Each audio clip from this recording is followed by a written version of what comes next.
പ്രിയമുള്ളവരെ, ഒരു നിമിഷം നമ്മുടെ ശിരസ് നമിച്ച് കർത്താവിൻ്റെ വചനം ശ്രവിക്കുന്നതിന് നമ്മുടെ മനസ്സുകളെ ഒരുക്കണമേ. നമുക്ക് പ്രാർത്ഥിക്കാം. കർത്താവായ ഈശോയെ, അങ്ങയെ ഞങ്ങൾ സ്തുതിക്കുന്നു, ആരാധിക്കുന്നു. അങ്ങയെ ഞങ്ങൾ മഹത്വപ്പെടുത്തുന്നു. അങ്ങയുടെ വചനം പങ്കുവയ്ക്കുവാൻ അങ്ങയുടെ ആത്മാവിനാൽ എന്നെ അഭിഷേകം ചെയ്യണമേ. വചനം ശ്രവിക്കുന്ന എല്ലാ മക്കളെയും ആത്മാവിനാൽ നിറച്ച് അവരുടെ ഹൃദയങ്ങളെ ജ്വലിപ്പിക്കണമേ എന്ന് ഞാൻ പ്രാർത്ഥിക്കുന്നു.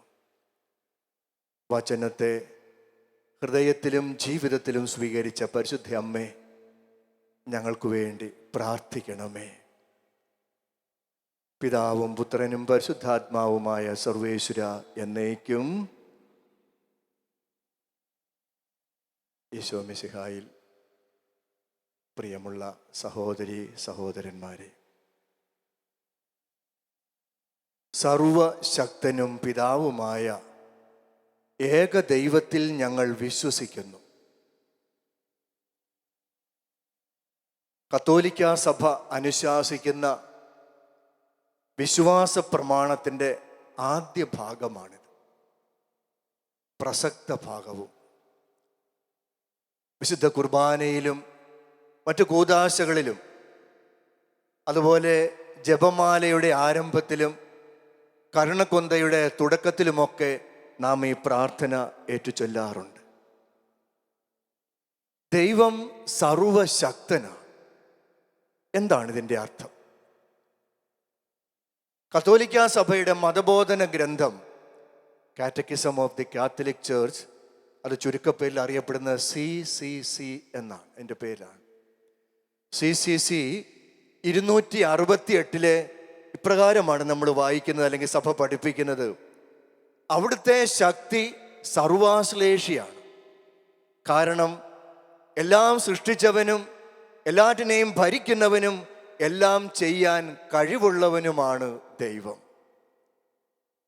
തുടർന്ന് അടുത്ത ഭാഗത്ത് 269 പാരഗ്രാഫിലെ ഇപ്രകാരമാണ് പറയുന്നത്: യാക്കോബിന്റെ ദൈവം ശക്തനായ ദൈവം, അവിടുന്ന് സൈന്യങ്ങളുടെ കർത്താവ്, ബലവാനും സർവശക്തനുമായ ദൈവം എന്നാണ് പറയുക. സൃഷ്ടി മുതലെന്ന് നോക്കുക. ഉൽപ്പത്തിയുടെ പുസ്തകത്തിലെ 1-ാം അധ്യായം 1 മുതൽ 26 വരെയുള്ള വാക്യങ്ങൾ. ആകാശവും ഭൂമിയും സർവചരാചരങ്ങളും ദൈവം സൃഷ്ടിച്ചു. CCCയിലെ 290 പറയുന്നത് ആകാശവും ഭൂമിയും സൃഷ്ടിച്ചു എന്ന് പറഞ്ഞാൽ അസ്തിത്വമുള്ള സകലത്തിനും അവിടുന്ന് ജന്മം കൊടുത്തു എന്നാണ്. ഈ ലോകത്തിൽ അസ്തിത്വമുള്ള സകലതും ദൈവത്താൽ സൃഷ്ടിക്കപ്പെട്ടു എന്നാണ്. ദൈവം ആകാശത്തെ സൃഷ്ടിച്ചു, ഭൂമിയെ സൃഷ്ടിച്ചു. വെളിച്ചമുണ്ടാകട്ടെ എന്ന് പറഞ്ഞു. കരയും കടലും സൃഷ്ടിച്ചു. വൃക്ഷലതാദികൾ സൃഷ്ടിച്ചു. പക്ഷിമൃഗാദികൾ സൃഷ്ടിച്ചു. ഇഴജന്തുക്കളെ സൃഷ്ടിച്ചു. അതിൻ്റെയൊക്കെ അവസാനം പറയുകയാ, അവിടുന്ന് തൻ്റെ ഛായയിലും സാദൃശ്യത്തിലും മനുഷ്യനെ സൃഷ്ടിച്ചു. മനുഷ്യ സൃഷ്ടിയിൽ മാത്രം ദൈവം പ്രത്യേകം ശ്രദ്ധ കൊടുക്കുകയാണ്. അവിടുത്തെ ഛായയിലെ, അവിടുത്തെ സാദൃശ്യത്തിലാണ് മനുഷ്യരായ നാം ഒക്കെ സൃഷ്ടിക്കപ്പെട്ടത്. ദൈവത്തിന് മാത്രം സാധിക്കുന്ന ഒരു കാര്യം. ഇവയ്ക്കെല്ലാം അസ്തിത്വം കൊടുത്തത് ദൈവമാണ്. CCCയിലെ 268 വീണ്ടും അവിടെ പറയുന്നുണ്ട്, അവിടുത്തെ ശക്തി സ്നേഹസമന്വിതമാണ്. അടച്ചു ഭരിക്കുന്നതിന് വേണ്ടിയുള്ളതല്ല. കാരണം അവിടുന്ന് പിതാവാണ്. ദൈവം നമ്മുടെ പിതാവാണ്. ഇതാണ് പഠിപ്പിക്കുക. ഉൽപ്പത്തിയുടെ പുസ്തകത്തിലെ 18-ാമത്തെ അധ്യായം 14-ാമത്തെ വാക്യത്തിലേക്കൊന്ന് വരിക. ദൈവമായ കർത്താവ് അബ്രാഹത്തോട് ചോദിക്കുകയാ, കർത്താവിന് കഴിയാത്തത് എന്തെങ്കിലും ഉണ്ടോ? അടുത്ത വസന്തത്തിൽ ഞാൻ ഇവിടെ വരുമ്പോൾ നിന്റെ ഭാര്യ സാറായ്ക്ക് നിന്നിലൂടെ ഒരു മകനുണ്ടായിരിക്കും.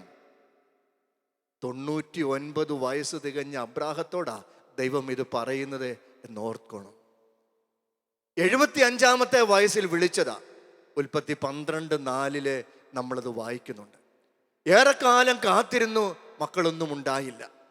അതിൻ്റെ ഇടയ്ക്ക് ഉൽപ്പത്തി 15:4 നമ്മൾ 15:5 പറയുന്നുണ്ട്, ആകാശത്തിലെ നക്ഷത്രജാലങ്ങളൊക്കെ കാണിച്ചുകൊണ്ട് ദൈവം അബ്രാഹത്തോട് പറയുകയാ, ഈ നക്ഷത്രജാലങ്ങൾ പോലെ നിനക്ക് മക്കളുണ്ടാകും. ഏറെ കാത്തിരുന്നു അബ്രാഹം, മക്കളൊന്നും ഉണ്ടായില്ല. എന്നാൽ ദൈവത്തെ ഒന്ന് സഹായിച്ചേക്കാമെന്ന് അബ്രാഹം വിചാരിച്ചു. മനുഷ്യബുദ്ധി പ്രവർത്തിക്കുക. അത് പറഞ്ഞു കൊടുത്തത് ആരാ? സാറ. പെൺബുദ്ധി. ഇന്ന് പെൺബുദ്ധിയായി ഇന്ന് പല പ്രശ്നങ്ങൾക്കുമൊക്കെ കാരണം. Hallelujah, hallelujah. ആ 99 വയസ്സുകാരനോട് ദൈവം പറഞ്ഞു, നിനക്ക് അടുത്ത വസന്തത്തിൽ ഞാനിവിടെ വരുമ്പോൾ നിനക്ക് മക്കളുണ്ടാകും. കാത്തിരുന്നിട്ടും മക്കളുണ്ടാകാഞ്ഞപ്പോഴേ സാറായുടെ അഭിപ്രായം അനുസരിച്ച് തൻ്റെ ദാസിയായ ഹാഗാറിലൂടെ അബ്രാഹം ഒരു മകനെ നേടിയെടുത്തു. പക്ഷെ ദൈവം പറയുകയാ, ഇവനല്ല ഉടമ്പടിയുടെ പുത്രൻ, ഇസ്മായേൽ അല്ല ഉടമ്പടിയുടെ പുത്രൻ. അതുകൊണ്ടാണ് 18:14 പറയുന്നത്, അടുത്ത വസന്തത്തിൽ ഞാൻ ഇവിടെ വരുമ്പോൾ നിനക്കൊരു മകനുണ്ടായിരിക്കും. നിന്റെ ഭാര്യ സാറായിലൂടെ കർത്താവിന് കഴിയാത്തത് എന്തെങ്കിലും ഉണ്ടോ? അതിനുശേഷം 21-ാമത്തെ അധ്യായത്തിലെ 2-ാമത്തെ വാക്യത്തിൽ നമ്മളിങ്ങനെ വായിക്കുന്നുണ്ട്, ദൈവം പറഞ്ഞതനുസരിച്ച് നിശ്ചിത സമയത്ത് അബ്രാഹത്തിന് തൻ്റെ ഭാര്യ സാറായിലൂടെ ഒരു മകൻ ജനിച്ചു. എന്നിട്ട് അതിനുശേഷം 5-ാമത്തെ വാക്യത്തിൽ പറയുകയാണ്, അപ്പോൾ അബ്രാഹമിന് 100 വയസ്സുണ്ടായിരുന്നു. Hallelujah, hallelujah. ലോകത്തിലെ തിന്മ പെരുകിയപ്പോൾ ലോകത്തെ നശിപ്പിക്കുവാൻ ദൈവം തീരുമാനിക്കുന്നുണ്ട്. നീതിമാനായ നോഹയെയും കുടുംബത്തെയും മാത്രമാണ് ദൈവം രക്ഷിച്ചത്. അവിടെ ദൈവത്തിൻ്റെ ശക്തി ഒപ്പം ദൈവത്തിൻ്റെ സ്നേഹവും കരുണയും അവിടുന്ന് പ്രകടിപ്പിക്കുകയായിരുന്നു. പ്രിയമുള്ളവർ, വീണ്ടും പുറപ്പാടിൻ്റെ പുസ്തകം 14-ാമത്തെ അധ്യായത്തിലേക്ക് ഒന്ന് കടന്നു വരിക. ഈജിപ്തിൽ നിന്ന് രക്ഷപ്പെട്ടോടിയ ഇസ്രായേൽ ജനം ചെങ്കടലിൻ്റെ തീരത്ത് വന്ന് നിൽക്കുകയാണ്. മുന്നോട്ട് പോകാൻ നിവൃത്തിയില്ല. എന്നാൽ പിന്തിരിഞ്ഞ് ഓടിയേക്കാം എന്ന് വിചാരിച്ച് പിറകോട്ട് തിരിഞ്ഞു നോക്കിയപ്പോൾ കാണുന്നത് ഫറവോയെയും സൈന്യത്തെയും. ഭയന്ന് നിലവിളിക്കുകയാണ്, കരഞ്ഞു പ്രാർത്ഥിക്കുകയാണ്. മോശയും അഹറോനും മറ്റുള്ളവരും കരഞ്ഞു പ്രാർത്ഥിച്ചു. അവിടെ 14-ാമത്തെ അധ്യായം 10-ാമത്തെ വാക്യത്തിൽ നാം കാണുന്നതാണ്, അവർ കരഞ്ഞ് ദൈവത്തോട് നിലവിളിച്ചു. അടുത്ത 15-ഉം 16-ഉം വാക്യങ്ങളിൽ കാണുന്നുണ്ട്, കർത്താവ് മോശയോട് പറയുകയാ, നിന്റെ വടി കയ്യിലെടുത്ത് കടലിനെ 2ആയി വിഭജിക്കുക. ഇസ്രായേൽ മക്കൾ വരണ്ട ഭൂമിയിലൂടെ കടന്നു പോകട്ടെ. അപ്രകാരം സംഭവിച്ചുവെന്ന് നാം തിരുവചനത്തിലെ വായിക്കുന്നുണ്ട്. ദൈവത്തിൻ്റെ അത്ഭുതകരമായ ശക്തി, ദൈവത്തിൻ്റെ അത്ഭുതകരമായ ഇടപെടൽ നാം അവിടെ കാണുകയാണ് പ്രിയമുള്ളവർ. അതുപോലെ തന്നെ തുടർന്ന് നമ്മൾ വായിക്കുമ്പോൾ കാണാൻ സാധിക്കും, ജോഷുവയുടെ പുസ്തകത്തിലേക്ക് കടന്നു വരുമ്പോൾ ശക്തമായ ജെറീക്കോ കോട്ട, ജോഷുവയും കൂടെയുള്ളവരും പ്രാർത്ഥിച്ചപ്പോൾ ഈ ശക്തമായ ജെറീക്കോ കോട്ട തകർന്നു വീഴുകയാണ്. 6-ാമത്തെ അധ്യായം 20-ാമത്തെ വാക്യത്തിൽ നമ്മൾ കാണുന്നുണ്ട്. അതിനുശേഷം 21-ാം അധ്യായം 45-ാമത്തെ വാക്യത്തിലെ അവിടെ നമ്മൾ വായിക്കുന്ന ഇതാ, ദൈവം ഇസ്രായേൽ ഗോത്രത്തോട് വാഗ്ദാനം ചെയ്ത എല്ലാ കാര്യങ്ങളും ഒന്നൊഴിയാതെ അവിടുന്ന് സാധിച്ചു കൊടുത്തു, നിറവേറ്റി കൊടുത്തു. ദൈവത്തിൻ്റെ അത്ഭുതകരമായ ഇടപെടലും അവിടുത്തെ അത്ഭുതകരമായ ശക്തിയും നാം ഇവിടെയെല്ലാം കാണുകയാണ്. പിന്നെ തുടർന്ന് രക്ഷാകര ചരിത്രം നമ്മൾ കൂടുതൽ കാണുമ്പോൾ യെശയ്യായുടെ പുസ്തകത്തിലേക്ക് വരുമ്പോൾ നമുക്ക് കാണാൻ സാധിക്കും 38-ാമത്തെ അധ്യായം 1 മുതൽ 5 വരെയുള്ള വാക്യങ്ങളിൽ ഹെസക്കിയ രാജാവ് ദൈവസന്നിധിയിലെ നീതിമാനായിരുന്നു. പക്ഷേ അദ്ദേഹം രോഗാസന്നനായി മരണത്തോട് അടുത്ത് വന്നപ്പോൾ ഈ ഹെസക്കിയ രാജാവ് ദൈവത്തോട് കരഞ്ഞു പ്രാർത്ഥിച്ചു, ദൈവമേ, കർത്താവേ, എൻ്റെ മേൽ കരുണയായിരിക്കണമേ, എൻ്റെ ആയുസ് ദീർഘിപ്പിക്കണമേ. യെശയ്യായിലൂടെ ദൈവം പറഞ്ഞു വിടുകയാ, ആ ഹെസക്കിയ രാജാവിൻ്റെ പ്രാർത്ഥന ദൈവം കേട്ടുകൊണ്ട് 15 വർഷത്തേക്ക് കൂടി ജീവിക്കുവാനുള്ള ആയുസ് ദൈവം കൊടുത്തുവെന്ന്. Hallelujah, hallelujah, hallelujah. വീണ്ടും നമ്മുടെ പുതിയ നിയമത്തിലേക്ക് വരുമ്പോൾ നമുക്ക് കാണാൻ സാധിക്കുന്ന ഒരു കാര്യമുണ്ട്. ലൂക്കായുടെ സുവിശേഷത്തിലെ 1-ാമത്തെ അധ്യായം 37-ാമത്തെ വാക്യം. മംഗലവാർത്തയോടനുബന്ധിച്ചുള്ള സംഭവങ്ങളൊക്കെയാണ് കാണുന്നത്. 37-ാമത്തെ വാക്യത്തിലെ ദൈവത്തിൻ്റെ ദൂതൻ മറിയത്തോട് പറഞ്ഞത് എന്താ?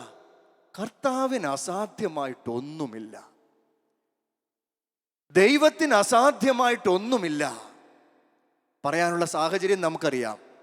ലൂക്കായുടെ സുവിശേഷം 1-ാം അധ്യായം 28 മുതലുള്ള വാക്യങ്ങളിലെ മംഗലവാർത്തയുടെ ആ കാര്യങ്ങൾ, മംഗലവാർത്ത അറിയിച്ചുകൊണ്ട് മാലാഖ മറിയത്തോട് പറയുകയാണ്, ദൈവകൃപ നിറഞ്ഞവളെ നിനക്ക് സ്വസ്തി. അവളെ അഭിവാദ്യം ചെയ്യുകയാണ്. എന്നിട്ട് ദൈവത്തിൻ്റെ പദ്ധതി അനാവരണം ചെയ്യുകയാണ്. നിനക്കൊരു പുത്രനുണ്ടാകും, അവൻ അത്യുന്നതനായിരിക്കും, അത്യുന്നതൻ്റെ പുത്രനായിരിക്കും എന്നെല്ലാം പറഞ്ഞപ്പോഴേ മറിയം സംശയം പ്രകടിപ്പിക്കുകയാണ്. കാരണം എന്താ? മറിയം തീരുമാനമെടുത്തിരുന്നു, നിത്യ കന്യകയായിട്ട് ജീവിക്കാൻ തീരുമാനമെടുത്തിരുന്നൊരു വ്യക്തിയാണ്. നിത്യ കന്യകയായിട്ട് ജീവിക്കാൻ തീരുമാനമെടുത്ത് എനിക്ക് മക്കളുണ്ടാവുകയോ? ഇതായിരുന്നു മറിയത്തിൻ്റെ സംശയം. അതുകൊണ്ടാ 34-ാമത്തെ വാക്യത്തിലെ മറിയം ചോദിക്കുന്നത്, ഇതെങ്ങനെ സംഭവിക്കും? ഉത്തരം കൊടുത്തു. 35-ാമത്തെ വാക്യത്തിലെ എന്തായിരുന്നു ഉത്തരം? പരിശുദ്ധാത്മാവ് നിന്റെ മേൽ വരും. ഇതെങ്ങനെ സംഭവിക്കും എന്ന ചോദ്യത്തിന് ദൈവത്തിൻ്റെ ദൂതൻ ഉത്തരം കൊടുക്കുകയാണ്, പരിശുദ്ധാത്മാവ്, അത്യുന്നതൻ്റെ ശക്തി നിന്റെ മേൽ ആവസിക്കും. അപ്പോൾ ജനിക്കാനിരിക്കുന്നവൻ അത്യുന്നതനാണ് എന്ന് പറഞ്ഞു. അതിനുശേഷം ഒരു കാര്യം കൂടെ പറഞ്ഞു 37-ാമത്തെ വാക്യത്തിലെ. എന്നിട്ട് മാലാഖ പറയുകയാ, കർത്താവിന് അസാധ്യമായിട്ടൊന്നുമില്ല, ദൈവത്തിന് അസാധ്യമായിട്ടൊന്നുമില്ല. ഇതാണ് അവിടെ പറഞ്ഞു വെക്കുന്നത്. ഒരു തെളിവും കൂടെ കൊടുത്തു മാലാഖ. എന്തായിരുന്നു? 36-ാമത്തെ വാക്യത്തിലെ മാലാഖ കൊടുത്ത തെളിവെന്താ? നിന്റെ ചാർച്ചക്കാരിയായ എലിസബത്ത് അവളുടെ വാർദ്ധക്യത്തിലെ ഒരു പുത്രനെ ഗർഭം ധരിച്ചിരിക്കുന്നു. വന്ധ്യ എന്ന് വിളിക്കപ്പെടുന്ന അവൾക്ക് ഇത് 6-ാം മാസമാണ്. എന്നിട്ടാ പറയുന്നത് 37-ാമത്തെ വാക്യത്തിലെ, ദൈവത്തിനൊന്നും അസാധ്യമല്ല. Hallelujah, hallelujah. പ്രിയമുള്ളവരെ, നമ്മുടെ പ്രയാസങ്ങളും പ്രശ്നങ്ങളും ഒന്നും ദൈവത്തിൻ്റെ മുമ്പിൽ ഒന്നുമല്ല. നമ്മൾ അതിനെക്കുറിച്ച് ചിന്തിച്ച് വിഷണ്ണരാകുമ്പോഴേ, ആകുലചിത്തരാകുമ്പോഴേ, പ്രയാസപ്പെടുമ്പോഴേ, നിരാശപ്പെടുമ്പോഴേ ഇത് വലിയൊരു മലയായിട്ട് നമ്മുടെ മുമ്പിൽ അവതരിക്കുകയാണ്. ഇതെങ്ങനെ സംഭവിക്കും? ഇതെങ്ങനെ മാറിക്കിട്ടും? എൻ്റെ ജീവിതത്തിൽ എങ്ങനെ സമാധാനമുണ്ടാകും? ഈ രോഗങ്ങളും തീരാവ്യാധികളും എങ്ങനെ മാറും? ഈ സാമ്പത്തിക പരാജയങ്ങൾ എങ്ങനെ മാറിക്കിട്ടും? ഇതിൻ്റെയൊക്കെ മുൻപിലെ പകച്ചു നിൽക്കുന്ന മനുഷ്യൻ ദൈവത്തിൽ ആശ്രയിക്കുമ്പോഴേ ദൈവം പറഞ്ഞു കൊടുക്കുകയാ, ദൈവത്തിനൊന്നും അസാധ്യമല്ല. ഹല്ലേലൂയ. ദൈവത്തിനൊന്നും അസാധ്യമല്ല. എന്താണ് നാം ചെയ്യേണ്ടത്? ദൈവത്തിൽ ആശ്രയിക്കുക. എൻ്റെ ദൈവം എന്നെ ശക്തിപ്പെടുത്തുന്നവനാണ്. എൻ്റെ ദൈവം എൻ്റെ കൂടെയുണ്ട്. എൻ്റെ പരാജയങ്ങളിൽ, എൻ്റെ വേദനകളിൽ, എൻ്റെ നിരാശകളിൽ അവിടുന്ന് എനിക്ക് ശക്തി തരും, എന്നെ വിജയത്തിലേക്ക് നയിക്കും. ഈ ഒരു ബോധ്യമാണ് പ്രിയമുള്ളവരെ ദൈവ മക്കൾ എന്ന നിലയിൽ നമുക്കുണ്ടാകേണ്ടത്. Hallelujah, hallelujah, hallelujah. പ്രിയമുള്ളവരെ, തുടർന്ന് വിശ്വാസ പ്രമാണം അനുശാസിക്കുന്നു, അവിടുന്ന് നമ്മുടെ പരിപാലകനാണ്. ദൈവമായ കർത്താവ് നമ്മുടെ പരിപാലകനാണ്. അവിടുത്തെ ശക്തമായ കരത്തിൻ കീഴിൽ മനുഷ്യനെ അവിടുന്ന് പരിപാലിക്കുന്നു. അവിടുത്തെ സൃഷ്ടികർമ്മത്തിൻ്റെ തുടർച്ചയാണ് പരിപാലന എന്ന് പറയുന്നത്. നമുക്കറിയാം, സൃഷ്ടികർമ്മം സ്നേഹത്തിൻ്റെ ഭാഷയാണെങ്കിൽ പരിപാലന സ്നേഹത്തിൻ്റെ തുടർച്ചയാണ്. ദൈവം മനുഷ്യനെ സൃഷ്ടിച്ചത് സ്നേഹം കൊണ്ടാണെങ്കിൽ ആ സൃഷ്ടിക്കപ്പെട്ട മനുഷ്യനെ ദൈവം ഉപേക്ഷിക്കുകയല്ല, അവിടുന്ന് തുടർന്ന് സ്നേഹത്തിലൂടെ നയിക്കുകയാണ്. അതിന് സഭ വിളിക്കുന്ന പേരാ പ്രോവിഡൻസ്, പരിപാലന. ഇത് സ്നേഹത്തിൻ്റെ തുടർച്ചയാണ്. സങ്കീർത്തനം 23 വളരെ മനോഹരമായിട്ട് സങ്കീർത്തനം ഒരു കാര്യം പറയുന്നുണ്ട്. 1-ാമത്തെ വാക്യം, കർത്താവ് എൻ്റെ ഇടയനാണ്. കർത്താവ് എൻ്റെ ഇടയനാ, എനിക്കൊന്നിനും കുറവുണ്ടാവുകയില്ല. എൻ്റെ ഇടയനായ കർത്താവ് എന്നെ പച്ചയായ പുൽത്തകിടിയിലൂടെ നയിക്കും, പ്രശാന്തമായ ജലാശയത്തിലേക്ക് അവിടുന്ന് എന്നെ നയിക്കും, എനിക്കൊന്നിനും ഒരു കുറവും ഉണ്ടാവുകയില്ല. ഈ സങ്കീർത്തകൻ്റെ മനോഭാവമാണ് നമുക്കും ഉണ്ടായിരിക്കേണ്ടത്. അവിടുന്ന് അതുപോലെ തന്നെ 6-ാമത്തെ വാക്യത്തിൽ വീണ്ടും നമ്മൾ വായിക്കുന്നുണ്ട്, അവിടുത്തെ നന്മയും കരുണയും ജീവിതകാലം മുഴുവനും എന്നെ അനുഗമിക്കും. കർത്താവായ ദൈവത്തിൻ്റെ നന്മയും കരുണയും എൻ്റെ ജീവിതകാലം മുഴുവനും എന്നെ അനുഗമിക്കും. ഞാൻ ഒന്നുകൊണ്ടും ഭയപ്പെടേണ്ട. സ്നേഹമുള്ളവരെ, ഈ സങ്കീർത്തനം 23-ാമത്തെ സങ്കീർത്തനം ഒരു ചിന്തകൻ്റെ മനസ്സിലൂടെ കടന്നുപോയപ്പോൾ വിരചിതമായ ഒരു കൊച്ചു കഥയാണ്. The musings of A sheep. ഒരു ആടിൻ്റെ അന്തർഗതം എന്ന പേരിൽ ഉണ്ടായിരിക്കുന്ന ഒരു പുസ്തകം. ഒരു ഇടയന് ധാരാളം ആടുകളുണ്ട്. ഈ ആടുകളെ ദിവസവും ഈ ഇടയൻ നയിച്ച് സുരക്ഷിതമായ സ്ഥലങ്ങളിലൂടെയൊക്കെ മേയിച്ച് വൈകുന്നേരമാകുമ്പോൾ ആലയിലേക്ക് കൊണ്ടുവരും. ഒരു ആപത്തും ഉണ്ടായിട്ടില്ല. ഒരു ദിവസം വൈകുന്നേരം ഇങ്ങനെ ആലയിലേക്ക് മടങ്ങി വരുമ്പോൾ ഒരാട് അന്തർഗതം ചെയ്യുകയാ, എൻ്റെ ഇടയൻ എന്നെ കാത്തു എന്നെ സൂക്ഷിക്കുന്നുണ്ട്, എനിക്കൊന്നിനെക്കുറിച്ചും ആകുലപ്പെടേണ്ട ആവശ്യമില്ല, എല്ലാം വേണ്ടതെല്ലാം എൻ്റെ ഇടയൻ എനിക്ക് തരുന്നുണ്ട്. ഇന്ന് നല്ല പുൽമേടുകൾ എനിക്ക് കാണിച്ചു തന്നു, പ്രശാന്തമായ ജലാശയത്തിൽ നിന്ന് വെള്ളം കുടിക്കുവാൻ എനിക്ക് അവസരം തന്നു, ശത്രുക്കളിൽ നിന്നെല്ലാം എന്നെ കാത്തു പരിപാലിച്ചു. ഞാൻ ഒന്നിനെക്കുറിച്ചും ആകുലപ്പെടേണ്ട, നാളെയെക്കുറിച്ച് ഞാൻ ആകുലപ്പെടേണ്ട കാര്യമില്ല. നാളത്തെ കാര്യം ഇന്ന് തന്നെ എൻ്റെ ഇടയൻ നോക്കിക്കണ്ടെല്ലാം വെച്ചിട്ടുണ്ട്, എനിക്കൊന്നിനും കുറവുണ്ടാവുകയില്ല. ഹല്ലേലൂയ. ഇതാണ് ആ ഒരാടിൻ്റെ അന്തർഗതം. കർത്താവ് എൻ്റെ ഇടയനാണ്. ഇത് ഈ ചിന്ത നമ്മുടെ മനസ്സിൽ വെച്ചുകൊണ്ട് ജീവിക്കുവാനായിട്ട് സാധിക്കണം പ്രിയമുള്ളവരെ. വീണ്ടും നമ്മൾ കാണുന്നുണ്ട് 91-ാം സങ്കീർത്തനം. 91-ാം സങ്കീർത്തനം നാം എപ്പോഴും ചെല്ലേണ്ട ഒരു സങ്കീർത്തനമാണ് 91-ാമത്തെ സങ്കീർത്തനം. എന്താണത്? അത്യുന്നതൻ്റെ സംരക്ഷണമുള്ളവനും ദൈവത്തിൻ്റെ തണലിൽ ജീവിക്കുന്നവനും ഭാഗ്യവാനാകും. ഒരുപക്ഷെ ഞാൻ ചിന്തിച്ചിട്ടുണ്ട്, സങ്കീർത്തകൻ ദാവീദ് രാജാവ് ഈ സങ്കീർത്തനം എഴുതിയപ്പോൾ തൻ്റെ പൂർവികർക്കുണ്ടായ അനുഭവം അദ്ദേഹത്തിൻ്റെ മനസ്സിലൂടെ കടന്നുപോയി കാണും. എന്തായിരുന്നു പൂർവികർക്കുണ്ടായ നന്മ?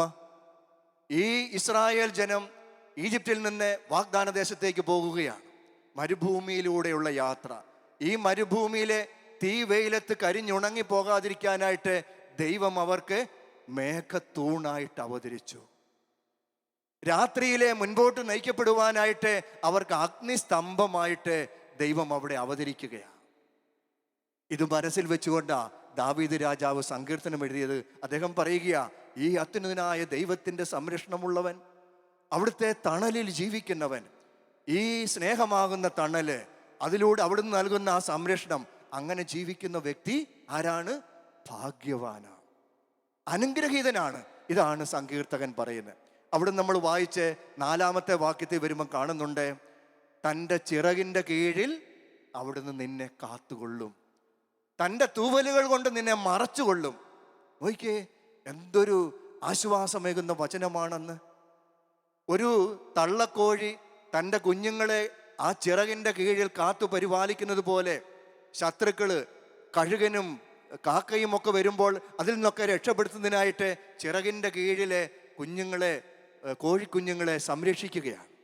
തൂവലുകൾ കൊണ്ട് ഇതിനെ മറയ്ക്കുകയാണ്, ശത്രുക്കൾക്ക് കാണാൻ പറ്റാത്ത അവസ്ഥ. ഇത് തന്നെയാ സങ്കീർത്തകൻ ഇവിടെ പ്രതിപാദിക്കുക. സങ്കീർത്തകൻ പറയുക, 4-ാമത്തെ വാക്യത്തിൽ പറയുക, അവിടുന്ന് തൻ്റെ ചിറകുകളുടെ കീഴിൽ നിന്നെ കാത്തുകൊള്ളും, തൻ്റെ തൂവലുകൾ കൊണ്ട് അവിടുന്ന് നിന്നെ മറച്ചുകൊള്ളും. എന്നിട്ട് പറയുക, 5-ാമത്തെ വാക്യത്തിൽ പറയുക, രാത്രിയുടെ ഭീകരതയും പകൽ പറക്കുന്ന അസ്ത്രവും നീ ഭയപ്പെടേണ്ട. എൻ്റെ പ്രിയമുള്ളവരെ, ഈ വചനം നമുക്ക് എന്തുമാത്രം ആശ്വാസം തരേണ്ടതാ. ഇതെപ്പോഴും നമ്മൾ ഓർത്തിരിക്കണം. നമ്മളെ എവിടെ പോയാലും, യാത്രയിലായിരിക്കുമ്പോൾ, നമ്മുടെ ജോലി സ്ഥലത്തായിരിക്കുമ്പോൾ, നമ്മുടെ ഭവനങ്ങൾ, കുടുംബങ്ങളിലെ അടുക്കളയിലായിരിക്കുമ്പോൾ, ഓഫീസിലായിരിക്കുമ്പോൾ, എവിടെയാണെങ്കിലും യാത്രയ്ക്ക് പോകുമ്പോഴും ഒക്കെ ഈ വചനം നമ്മുടെ മനസ്സിലുണ്ടായിരിക്കണം. നീ ഭയപ്പെടേണ്ട. യെരമ്യാ പ്രവാചകനോട് 1:8 പറഞ്ഞതുപോലെ, നീ ഭയപ്പെടേണ്ട, ഞാൻ നിന്റെ കൂടെയുണ്ട്. ഈ ഒരു ബോധ്യം നമുക്ക് വേണം പ്രിയമുള്ളവരെ. ഞാൻ ഓർക്കുന്നൊരു സംഭവം, ഒരിക്കലെ ധ്യാനത്തിൻ്റെ ഇടയ്ക്ക് ഒരു സഹോദരൻ എൻ്റെ അടുക്കലെ പ്രാർത്ഥിക്കുവാനായിട്ട് കടന്നു വന്ന ഒരു സംഭവം. അദ്ദേഹം വന്ന് എന്നോട് പറയുകയാ, അച്ഛാ എനിക്ക് വേണ്ടി പ്രത്യേകമായിട്ടൊന്ന് പ്രാർത്ഥിക്കണം. എന്തു പറ്റിയും ചോദിച്ചപ്പോൾ അദ്ദേഹം പറയുകയാ, അച്ഛാ എനിക്ക് വണ്ടിയുണ്ട്, കാറുണ്ട്, ഞാൻ എപ്പോൾ കാർ എടുത്താലും എവിടെങ്കിലും കൊണ്ട് മുട്ടിക്കും. ചിലപ്പോഴേ ചെറുതായിട്ടുള്ള അപകടമാകാം, ചിലപ്പോൾ വലുതാകും. വലിയ അപകടമാകുമ്പോൾ ഞാൻ വണ്ടി ഉപേക്ഷിക്കും. അല്പം നല്ല സമ്പന്നനായ ഒരു മനുഷ്യനാണ്. അതിൻ്റെ ഗർവോടുകൂടി അദ്ദേഹം പറയുന്നത്, വലിയ അപകടമുണ്ടായാൽ ഞാൻ വണ്ടി ഉപേക്ഷിക്കും, ചെറിയ അപകടമാണെങ്കിൽ അതിൻ്റെ മെയിൻ്റനൻസ് ഒക്കെ നടത്തി ഞാൻ വണ്ടി കൊണ്ടു നടക്കും. പക്ഷെ എനിക്കിതുവരായിട്ടും അപകടമൊന്നും ഉണ്ടായിട്ടില്ല. വണ്ടിക്ക് ഇങ്ങനെ അപകടമുണ്ടായെങ്കിലും എനിക്ക് അപകടമൊന്നും ഉണ്ടായിട്ടില്ല. എന്തുകൊണ്ടാണ് ഇങ്ങനെ സംഭവിക്കുന്നത്? അച്ഛനൊന്ന് പ്രാർത്ഥിക്കേ. ഞാൻ ആ സഹോദരൻ്റെ തലയിൽ കരങ്ങൾ വെച്ചുകൊണ്ട് അദ്ദേഹത്തിന് വേണ്ടി പ്രാർത്ഥിച്ചപ്പോൾ 91-ാം സങ്കീർത്തനമായി എൻ്റെ മനസ്സിലേക്ക് കടന്നു വന്നു. അത് ഞാൻ പറഞ്ഞുകൊണ്ട് ആ സഹോദരനോട് പറഞ്ഞു, കർത്താവിൻ്റെ അഭിഷേകമുണ്ട്, കർത്താവ് തൻ്റെ അനുഗ്രഹം സഹോദരന് തരും. ഒരു കാര്യം ചെയ്താൽ മതി, ഈ 91 സങ്കീർത്തനം ചൊല്ലിക്കൊണ്ട് വണ്ടി സ്റ്റാർട്ട് ചെയ്യണം. സാധിക്കുമെന്നെങ്കിൽ ഇടയ്ക്കിടയ്ക്ക് ഈ സങ്കീർത്തനം ചൊല്ലുവാനായിട്ട് ശ്രമിക്കുക. വണ്ടിയിൽ എവിടെയെങ്കിലും അതൊന്ന് എഴുതി വയ്ക്കുകയോ സൂക്ഷിക്കുകയോ ചെയ്തുകൊണ്ട് അത് ഇടയ്ക്കിടയ്ക്ക് അത് ചൊല്ലിയാലേ കർത്താവിൻ്റെ സംരക്ഷണം താങ്കൾക്കുണ്ടാകുമെന്ന് പറഞ്ഞ് ഞാൻ ഉറപ്പ് കൊടുത്ത് ആ സഹോദരനെ വിട്ടു. കുറച്ച് നാളുകൾ കഴിഞ്ഞപ്പോൾ, ഒരു 5-6 മാസം കഴിഞ്ഞപ്പോൾ എന്നെ ഒരിടത്ത് വെച്ച് അദ്ദേഹത്തെ കണ്ടപ്പോൾ അദ്ദേഹം എൻ്റെ ഒരിക്കൽ വന്നിട്ട് എന്നോട് ചോദിച്ചു, അച്ഛൻ എന്നെ അറിയുമോ? എന്നിട്ട് പറയുകയാണ്, ഞാനിങ്ങനെ അച്ഛൻ്റെ ഒരിക്കൽ ഈ ഒരു ആവശ്യത്തിന് വേണ്ടി വന്നു, അച്ഛൻ ഇങ്ങനെ പറഞ്ഞു, ഞാൻ അന്നു മുതലേ ഈ 91 സങ്കീർത്തനം ചൊല്ലിക്കൊണ്ടാണ് ഞാൻ വണ്ടി സ്റ്റാർട്ട് ചെയ്യുന്നത്. ഇടയ്ക്കിടയ്ക്ക് ഞാനത് ആ സങ്കീർത്തനം ചെല്ലും. ചോദിച്ചിട്ട് എന്നിട്ട് അനുഭവം എങ്ങനെയുണ്ട്? അദ്ദേഹം പറയുകയാ, 6 മാസമായിട്ട് എനിക്ക് യാതൊരു അപകടവും, എൻ്റെ വണ്ടിക്കും യാതൊരു അപകടവും ഉണ്ടായിട്ടില്ല. Praise the Lord. Hallelujah, hallelujah, hallelujah. പ്രിയമുള്ളവരെ, ഈ ഒരു അനുഭവം നമുക്കും ഉണ്ടാകും. ബോധ്യത്തോടുകൂടി കർത്താവിൻ്റെ സംരക്ഷകനാണ്, അവിടുന്ന് എന്നെ കാത്തുകൊള്ളും എന്ന ബോധ്യം നമുക്കുണ്ടെങ്കിൽ, മത്തായിയുടെ സുവിശേഷത്തിലെ 6-ാമത്തെ അധ്യായം 25 ഈശോ പറയുന്നുണ്ട്, നിങ്ങൾ എന്തു ഭക്ഷിക്കും, എന്തു പാനം ചെയ്യും എന്ന് നിങ്ങളുടെ ജീവനെക്കുറിച്ചോ എന്തു ധരിക്കുമെന്ന് ശരീരത്തെക്കുറിച്ചോ നിങ്ങൾ ആകുലപ്പെടേണ്ട കാര്യമില്ല. എന്നിട്ട് അവിടുന്ന് പറയുകയാ, ഈ ഭക്ഷണത്തെക്കാൾ ജീവനും വസ്ത്രത്തെക്കാൾ ശരീരവും ശ്രേഷ്ഠമല്ലേ? ചിന്തിച്ചു നോക്കുക പ്രിയമുള്ളവരെ. നമ്മളൊക്കെ വില കുറഞ്ഞ നിസ്സാരമായ കാര്യങ്ങളെക്കുറിച്ച് നമ്മൾ ആകുലപ്പെടുന്നവരാ. വലിയ വലിയ കാര്യങ്ങൾ ദൈവം നമുക്ക് തന്നിരിക്കുകയാ. ജീവൻ, ഈ ജീവൻ നമുക്ക് തന്നപ്പോൾ ആ ജീവന്റെ അടുത്തുപോലും നിൽക്കാൻ ത്രാണിയില്ലാത്ത ഈ ഭക്ഷണത്തെയും പാനീയത്തെയും കുറിച്ച് നമ്മൾ ആകുലപ്പെടുകയാ. അവിടെ നമുക്ക് ശരീരം തന്നു, അത് ദൈവത്തിൻ്റെ ദാനമാണ്. പക്ഷേ നമ്മൾ വസ്ത്രത്തെക്കുറിച്ചാണ് നമ്മുടെ ആകുലതകൾ. അതുകൊണ്ട് കർത്താവ് പറയുകയാ, നീ എന്തു ഭക്ഷിക്കും, എന്തു പാനം ചെയ്യുമെന്ന് ജീവനെക്കുറിച്ചോ എന്ത് ധരിക്കുമെന്ന് ശരീരത്തെക്കുറിച്ചോ നിങ്ങൾ ആകുലപ്പെടേണ്ട. അവിടെ 33-ാമത്തെ വാക്യം നമുക്ക് സുപരിചിതമായൊരു വാക്യമായിരിക്കും. നമ്മൾ പലപ്പോഴും ഒക്കെ ധ്യാനിക്കുകയും മറ്റുള്ളവരോട് പറയുകയും ഒക്കെ ചെയ്തിട്ടുള്ളൊരു വാക്യമാണ് 33-ാമത്തെ വാക്യം. അതുകൊണ്ട് ഒന്നാമതായി ദൈവത്തെ അന്വേഷിക്കുക, പ്രഥമമായി ദൈവത്തെ അന്വേഷിക്കുക, ബാക്കിയെല്ലാം നിനക്ക് തന്നുകൊള്ളും, എല്ലാം നിനക്ക് തന്നുകൊള്ളും. Hallelujah, hallelujah. നമ്മുടെ ജീവിതത്തിലെ 1-ാം സ്ഥാനം ദൈവത്തിന് കൊടുത്താലേ, ദൈവമാണ് എൻ്റെ ജീവിതത്തെ നയിക്കുന്നത്, ദൈവമാണ് എനിക്ക് വഴി നടത്തുന്നത് എന്ന ബോധ്യം നമുക്കുണ്ടായി ആ ബോധ്യത്തിൽ ജീവിക്കാൻ ശ്രമിക്കുമ്പോൾ അവിടുന്ന് നമ്മെ കാത്തുകൊള്ളും. പ്രിയമുള്ളവരെ, അവിടുത്തെ സംരക്ഷണം നമുക്കുണ്ടാവും. നാം അതിനെക്കുറിച്ചൊന്നും ഭയപ്പെടേണ്ട, ആകുലപ്പെടേണ്ട കാര്യമില്ല. പലപ്പോഴും നമ്മെ അലട്ടുന്നതാ ഉത്കണ്ഠ. പക്ഷെ ഈ ഉത്കണ്ഠ കൊണ്ട് നമുക്കറിയാം ഒന്നും നേടാൻ പറ്റുകയില്ല. ഉത്കണ്ഠാകുലരായതുകൊണ്ട് യാതൊരു പ്രയോജനവുമില്ല. തന്നെയുമല്ല, പ്രയോജനമില്ല എന്ന് മാത്രമല്ല, അനേകം രോഗങ്ങൾക്കും അകാല വാർദ്ധക്യത്തിനും ഇടയാക്കുന്നതാണ് ഈ ഉത്കണ്ഠ എന്നുപോലും നമ്മളെ പഠിപ്പിക്കുന്നുണ്ട്. നമുക്കറിയാം പല ഉദര രോഗങ്ങൾ, പ്രമേഹം, രക്തസമ്മർദ്ദം, ഹൃദ്രോഗം, ഇങ്ങനെ നോക്കി പല രോഗങ്ങളും ഈ ഉത്കണ്ഠ, അമിതമായ ഉത്കണ്ഠയുടെ ആകുലതകളുടെയൊക്കെ ഫലമായിട്ട് ഉണ്ടാകുന്ന രോഗങ്ങളാണ്. അതുകൊണ്ടാ ഈ ആധുനിക മനഃശാസ്ത്രത്തിൻ്റെ പിതാവെന്നറിയപ്പെടുന്ന വില്യം ജെയിംസ് അദ്ദേഹം ഒരിക്കൽ പറഞ്ഞിട്ടുണ്ട്, the Lord may forgive us our sins but the nervous system never does. വലിയൊരു സത്യം ഇതിൽ ഒളിഞ്ഞിരിപ്പുണ്ട് പ്രിയമുള്ളവരെ, വലിയൊരു സത്യം. ദൈവം നമ്മുടെ പാപം ക്ഷമിക്കും. അനുതപിച്ച് പശ്ചാത്തപിച്ചുകൊണ്ട് ദൈവത്തിൻ്റെ മുൻപാകെ നമ്മൾ പ്രാർത്ഥിച്ചാലേ, അവിടുത്തെ പക്കലേക്ക് നമ്മൾ കടന്നു ചെന്നാലേ അവിടുന്ന് നമ്മുടെ പാപങ്ങൾ ക്ഷമിക്കും. പക്ഷേ പ്രകൃതി ക്ഷമിക്കുകയില്ല. നിതാന്ത ശത്രുവിനെ പോലെ പല രോഗങ്ങളുടെ രൂപത്തിൽ അത് നമ്മെ ആക്രമിക്കും. ഇതാണ് നമ്മളെ പഠിപ്പിക്കുന്നത്. അതുകൊണ്ട് ജീവിതത്തിലെ ഉത്കണ്ഠയ്ക്ക്, ആകുലതകൾക്ക് ഒരു സ്ഥാനവും കൊടുക്കുവാൻ ഇടയാകരുത്. അതുകൊണ്ട് ഈശോ നമ്മെ പഠിപ്പിക്കുന്നു, ദൈവം നമ്മുടെ പിതാവാണ്. ആരാ നമ്മുടെ ദൈവം? നമ്മുടെ ദൈവം നമ്മുടെ പിതാവാണ്. മത്തായിയുടെ സുവിശേഷത്തിലെ 6-ാമത്തെ അധ്യായം 9-ാമത്തെ വാക്യം, പ്രാർത്ഥിക്കാൻ പഠിപ്പിക്കണമെന്ന് പറഞ്ഞുകൊണ്ട് ഈശോയെ സമീപിച്ച ശിഷ്യന്മാർക്ക് ഈശോ പ്രാർത്ഥന ചൊല്ലി കൊടുത്തു, പഠിപ്പിച്ചു. കർത്തൃ പ്രാർത്ഥന, സ്വർഗസ്ഥനായ ഞങ്ങളുടെ പിതാവേ. ദൈവം ആരാണ്? നമ്മുടെ പിതാവാണ്. അങ്ങ് അകലെ ഇരിക്കുന്ന ഒരു വ്യക്തിയല്ല. എന്നെ സൃഷ്ടിച്ചിട്ട് അങ്ങ് അകലെ ഇരിക്കുന്ന ഒരു വ്യക്തിയല്ല. പകരം എന്നെ സൃഷ്ടിച്ച് എന്നെ കാത്തു പരിപാലിക്കുന്ന പിതാവാണ് ദൈവം. എന്നെ കാത്തു പരിപാലിക്കുന്ന പിതാവ്, എന്നോട് സ്നേഹമുള്ള എൻ്റെ പിതാവ്. റോമാലേഖനത്തിലെ 8-ാമത്തെ അധ്യായം 15-ഉം 16-ഉം വാക്യങ്ങളിലെ നമ്മൾ വായിക്കുന്നുണ്ട്, നാം ദൈവത്തെ ആബാ, പിതാവേ എന്ന് വിളിക്കുന്നു. പൗലോസ് അപ്പോസ്തലൻ നമ്മെ പഠിപ്പിക്കുന്ന അങ്ങനെ, നാം ദൈവത്തെ ആബാ, പിതാവേ എന്ന് വിളിക്കുന്നു. ആബൂൻ, ഞങ്ങളുടെ പിതാവേ എന്ന് വിളിച്ച് പ്രാർത്ഥിക്കുവാൻ നമ്മെ പഠിപ്പിക്കുന്നു. നാം ദൈവത്തിൻ്റെ മക്കളാണെന്ന് പരിശുദ്ധാത്മാവ് നമ്മുടെ ആത്മാവിനോട് സാക്ഷ്യപ്പെടുത്തുന്നുവെന്ന്. നാം ദൈവത്തിൻ്റെ മക്കളാണ് പ്രിയമുള്ളവരെ. ഈ ദൈവത്തിലെ ആശ്രയിച്ചുകൊണ്ട്, ദൈവത്തിന് പരിപൂർണമായിട്ട് സമർപ്പിച്ചുകൊണ്ട് നാം ജീവിച്ചാലേ ദൈവമക്കളുടെ സന്തോഷത്തിലെ, ദൈവമക്കളുടെ സ്വാതന്ത്ര്യത്തിലെ നമുക്കെന്നും ആയിരിക്കുവാൻ സാധിക്കും. അതിന് നമ്മൾ പരിശുദ്ധാത്മാവിനോട് പ്രാർത്ഥിക്കണം. പരിശുദ്ധാത്മാവ് നമ്മെ ശക്തിപ്പെടുത്തും. നാം ഇവിടെ വായിച്ചു കേട്ടു, റോമാലേഖനത്തിൻ്റെ 8-ാം അധ്യായം 15-ഉം 16-ാമത്തെ വാക്യത്തിലെ പറയുന്ന ഇതാണ്, പരിശുദ്ധാത്മാവ് നമ്മുടെ ആത്മാവിന് സാക്ഷ്യപ്പെടുത്തുകയാ. എന്ത്? ദൈവം നമ്മുടെ പിതാവാണെന്ന്. ദൈവം നമ്മുടെ പിതാവാണെന്ന് പരിശുദ്ധാത്മാവ് നമ്മെ ഓർമ്മപ്പെടുത്തുകയാണ്. ഈ ആത്മാവിൻ്റെ അനുഗ്രഹം, അഭിഷേകം നമുക്കുണ്ടെങ്കിലേ നമുക്കൊക്കെ ദൈവത്തെ പിതാവേ എന്ന് വിളിക്കുവാനായിട്ട് സാധിക്കും. ഒരു പന്തക്കുസ്ത അനുഭവം നമുക്കുണ്ടാവും. ഒരു പന്തക്കുസ്ത അനുഭവം. എന്തായിരുന്നു പന്തക്കുസ്ത അനുഭവം? അപ്പോസ്തല പ്രവർത്തനത്തിലെ 2-ാമത്തെ അധ്യായം 1 മുതൽ 4 വരെയുള്ള വാക്യങ്ങൾ നമ്മൾ വായിക്കുന്നുണ്ട്.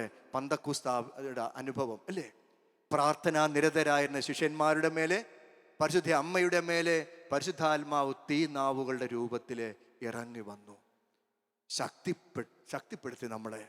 1-ാമത്തെ അധ്യായം 8-ാമത്തെ വാക്യം, പരിശുദ്ധാത്മാവ് വരുമ്പോൾ നിങ്ങൾ ശക്തി പ്രാപിക്കും എന്ന് പറഞ്ഞ ദൈവത്തിൻ്റെ വചനമനുസരിച്ച് തന്നെ അവർക്കൊക്കെ ശക്തി കിട്ടി, ചൈതന്യം കിട്ടി. മറ്റൊന്നുകൂടി അവിടെ ഉണ്ടായി. എന്താണെന്നറിയാമോ? പത്രോസും കൂട്ടരും സംസാരിച്ച ഭാഷ അന്ന് അവിടെ കൂടിയ എല്ലാ ജനങ്ങൾക്കും മനസ്സിലായി. ഒരു വലിയൊരു പ്രത്യേകതയാണ്. പത്രോസും മറ്റു ശിഷ്യന്മാർ അല്ലെങ്കിൽ അപ്പസ്തോലന്മാർ സംസാരിച്ച ഭാഷ ബാക്കി എല്ലാവർക്കും മനസ്സിലായി. മറ്റുള്ളവരുടെ ഭാഷ അത് തന്നെയായിരുന്നോ? അല്ല. പക്ഷെ അവർക്കൊക്കെ മനസ്സിലായി. കാരണം എന്താ? പരിശുദ്ധാത്മാവ് അവിടെ സംസാരിക്കുന്നു. അപ്പോൾ പത്രോസിന്റെ ഭാഷ അത് ശ്രവിച്ച ജനങ്ങൾക്ക്, പത്രോസിനെ കേട്ട ജനങ്ങൾക്കും മനസ്സിലായെങ്കിലേ അവിടെ പരിശുദ്ധാത്മാവാ പ്രവർത്തിച്ചത്. പണ്ട് നമ്മൾ വായിക്കുന്നുണ്ട്, ബാബേൽ ഗോപുരം പണിതപ്പോഴേ അവിടെ ഭാഷയൊക്കെ ഭിന്നിക്കപ്പെട്ടു, പല ഭാഷകളായിട്ട് മാറി. പരസ്പരം ഒന്നു ചേർന്ന് കൂട്ടായ്മയിൽ ജീവിക്കാൻ സാധിക്കാത്ത അവസ്ഥയുണ്ടായെങ്കിലേ ഇന്നിവിടെ ഈ പന്തക്കുസ്ത വേളയിലെ പരിശുദ്ധാത്മാവ് ഇറങ്ങി വന്നപ്പോഴേ ഭാഷകളെ ഒന്നിപ്പിക്കുകയാണ്, പരസ്പരം മനസ്സിലാക്കാൻ സാധിക്കുന്ന അവസ്ഥയുണ്ടായി. ഇന്ന് നമ്മുടെ കുടുംബങ്ങളിലൊക്കെ ഇങ്ങനെയാണോ? ചിലപ്പോഴൊക്കെ പറയാറുണ്ട്, അച്ഛാ എൻ്റെ ഭാഷ എൻ്റെ ഭാര്യയ്ക്ക് മനസ്സിലാകുന്നില്ല.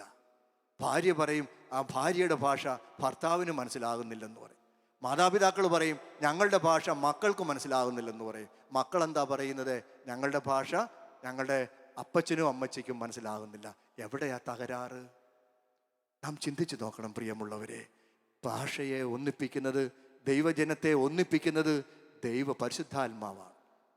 ദൈവജനത്തെ ഒന്നിപ്പിക്കുന്നത് പരിശുദ്ധാത്മാവാണ്. ദൈവ മക്കളാക്കി ഉയർത്തുകയാണ്. അതുകൊണ്ടാണ് യോഹന്നാന്റെ ലേഖനം 1-ാമത്തെ ലേഖനം 3-ാം അധ്യായം 1-ാമത്തെ വാക്യത്തിൽ പറയുന്നത്, കണ്ടാലും എത്ര വലിയ അനുഗ്രഹമാണ് അവിടെ നമുക്ക് നൽകിയിരിക്കുന്നത്.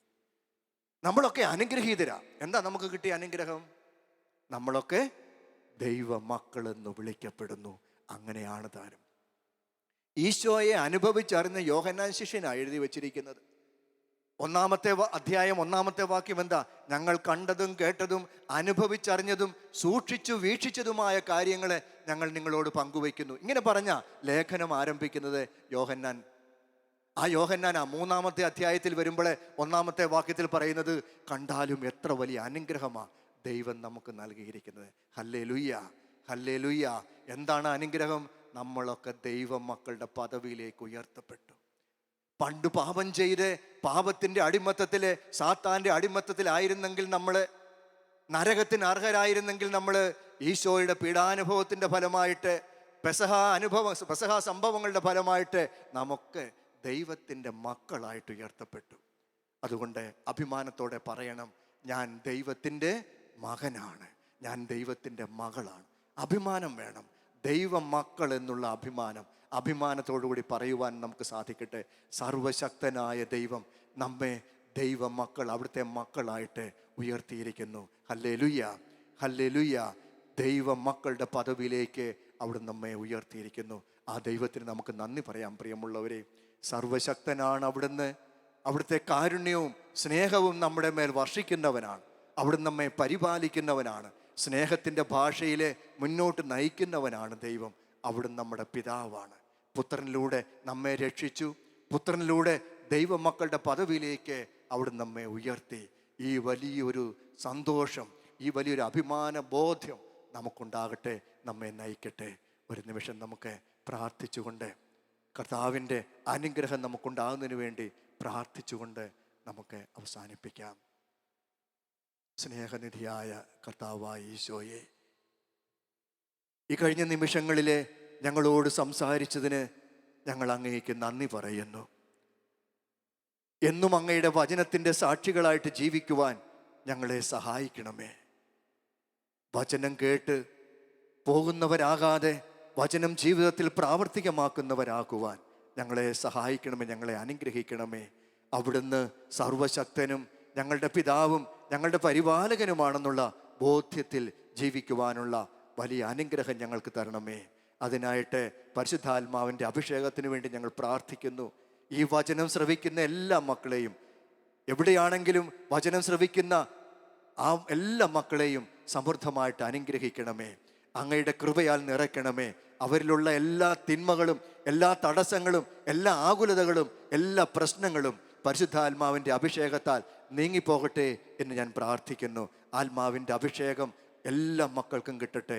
ഈ വചനം ശ്രവിക്കുന്ന എല്ലാ മക്കളുടെ മേലും അഭിഷേകം കടന്നു വന്ന് സാത്താൻ്റെ എല്ലാ ചെയ്തികളും എല്ലാ തന്ത്രങ്ങളും വിട്ടുപോകട്ടെ എന്ന് ഞാൻ പ്രാർത്ഥിക്കുന്നു. പരിശുദ്ധ അമ്മേ, മാതാവേ, ഞങ്ങളെല്ലാവർക്കും വേണ്ടി പ്രത്യേകമായിട്ട് പ്രാർത്ഥിക്കണമേ. ഞങ്ങൾക്ക് വേണ്ടി അങ്ങയുടെ തിരുക്കുമാരനോട് പ്രാർത്ഥിച്ചുകൊണ്ട് ദൈവമക്കളെ പോലെ ജീവിക്കുന്നതിനുള്ള അനുഗ്രഹം ഞങ്ങൾക്കായിട്ട് വാങ്ങിത്തരണമേ. പിതാവും പുത്രനും പരിശുദ്ധാത്മാവുമായ സർവേശ്വര എന്നേക്കും ആമേൻ.